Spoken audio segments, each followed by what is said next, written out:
Le chiffre est parti en congé. Donc c'est Guillaume Paul face à Raphaël Legendre ce matin. Le fossé intellectuel, politique et économique se creuse entre l'Europe et les États-Unis. On va essayer de se projeter ce matin. 2026, est-ce que c'est l'année où l'Europe s'accroche ou est-ce que c'est l'année où l'Europe décroche? Guillaume Paul, vous êtes plutôt dans la bande de ceux qui pensent que ça va décrocher. Moi, je ne suis pas optimiste pour l'Europe sur l'année 2026 pour plusieurs raisons. Déjà parce qu'il va y avoir quelques élections cette année en Europe et qu'on sent bien que plus ça va, moins c'est propice aux amabilités entre les partenaires européens. Il y a l'imminence des élections en France qui ne va pas nous entraîner vers la modération budgétaire, ce qui risque d'irriter les petits voisins qui, eux, font le job. L'Italie devrait être à 3% du PIB cette année, 2,5% pour l'Espagne.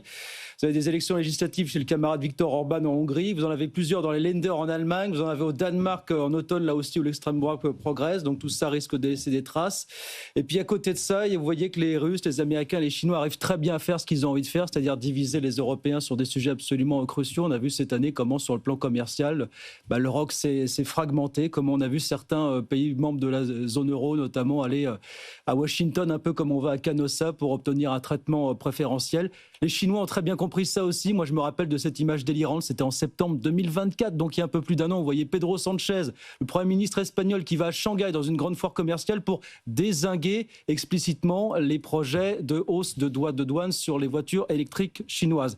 Donc il y a les enjeux commerciaux. Puis au-delà de tout ça, vous sentez que vous avez une Europe qui est complètement lassée de ces allers-retours permanents, toujours sur les mêmes sujets, c'est toujours les mêmes sujets qui reviennent. L'échéance de la voiture thermique, le pacte vert ou encore le Mercosur.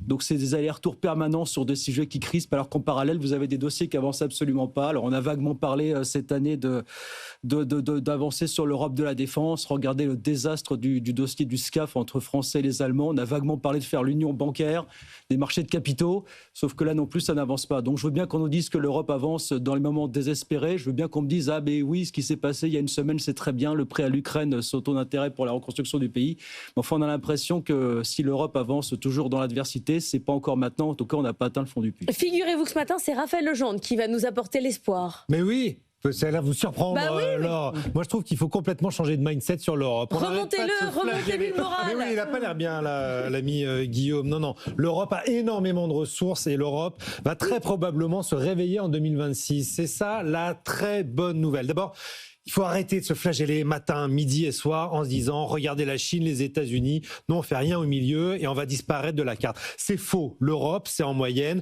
un petit 1,5% de croissance, et 1, 2, 1, 3, 1, 4. La croissance qui va augmenter d'ailleurs dans les années à venir en zone euro et dans l'Union européenne. Bon, les États-Unis, c'est pas hyper non plus c'est booming. Ça va mieux, on est d'accord. C'est un point de plus. Les chiffres, c'est pas non plus en dessous. C'est 2,4. Ils sont peut-être faux, mais ils sont bons. Cette année, c'est 2,4% la moyenne annuelle de la croissance aux États-Unis. On est à un petit 1,5%.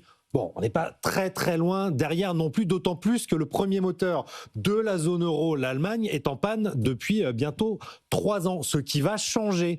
Enfin, l'Allemagne a accepté de changer son mindset, sa stratégie budgétaire, il va enfin s'endetter pour investir. C'est évidemment ce qui obérait la croissance européenne dans son ensemble. Ça change à partir de l'année prochaine. 500 milliards d'investissements, je vous jure que ça va accélérer la croissance européenne. Ensuite, c'est assez technique et c'est assez technocratique et c'est beaucoup trop bureaucratique, mais la Commission se réveille. Enfin, on a une boussole de la compétitivité qui a été présentée, un rapport Draghi qui est sur la table. Ça ne va pas assez vite. Il a fallu beaucoup de temps à la Commission pour se mettre d'accord. Il y a 27 pays à mettre autour de la table, mais ça va accélérer. On attend des décisions l'année prochaine. Il y en a eu déjà cette année. On a eu des décisions pour combler l'écart d'innovation, pour décarboner l'économie, pour réduire nos dépendances. Il y a une stratégie économique qui a été présentée il y a quelques semaines qui est extrêmement intéressante. C'est la fin des tabous industriels en Europe, avec enfin une politique industrielle qui se met en place, avec des subventions qui augmentent, une protection qui arrive avec la taxe carbone aux frontières, des aides d'État qui élargissent. Je ne vais pas rentrer dans les détails techniques, mais il y a beaucoup de choses qui se passent, qui manquent à l'Europe. Aujourd'hui, c'est très clair. En réalité, il faudrait suivre le modèle chinois. C'est un marché unique et de la planification. Voilà ce qui manque à l'Europe. On a tous les ingrédients. C'est pas compatible avec pour le temps réussir. politique. C'est Mais pas oui, compatible. ni On avec a la les démocratie. ingénieurs, Oui. on a l'épargne, il faut rapatrier les 300 milliards qui partent chaque année aux États-Unis et qu'on l'investisse en Europe. Et il faut, vous avez raison Guillaume, du leadership politique. C'est ce qui nous manque aujourd'hui. On voit bien qu'Emmanuel Macron est extrêmement affaibli, que Merz a un peu du mal avec sa coalition en Allemagne, mais tout ça change. 2027, il y a des échéances. Vous l'avez dit un peu de partout en Europe d'ailleurs. Oui. Il va y avoir des échéances électorales. Il faut surveiller la montée des extrêmes droites. Parce que il y a le un peu de leadership partout, politique évidemment. avec des gens qui émergent. C'est ce que va chercher. Tout le monde veut récupérer le leadership en Europe. Vous allez avoir une bataille sans fin. Tout le monde va vouloir tirer la couverture à lui en 2026. Giorgia Meloni qui a commencé. Emmanuel Macron qui a plus que ça pour sauver son quinquennat. Et Merz qui voudrait bien, parce que c'est l'Allemagne, récupérer une partie du leadership qui prévalait du temps d'Angela Merkel. Donc, et tout ça, c'est du conjoncturel. Si vous prenez le structurel, par exemple, c'est très intéressant ce que racontait Tienne Braque il y a 3 minutes sur l'euro-dollar, qui a pris 14%. On a une monnaie forte. La dernière fois qu'on avait eu une telle poussée, c'était 2017, avec l'arrivée d'Emmanuel Macron sur la scène internationale.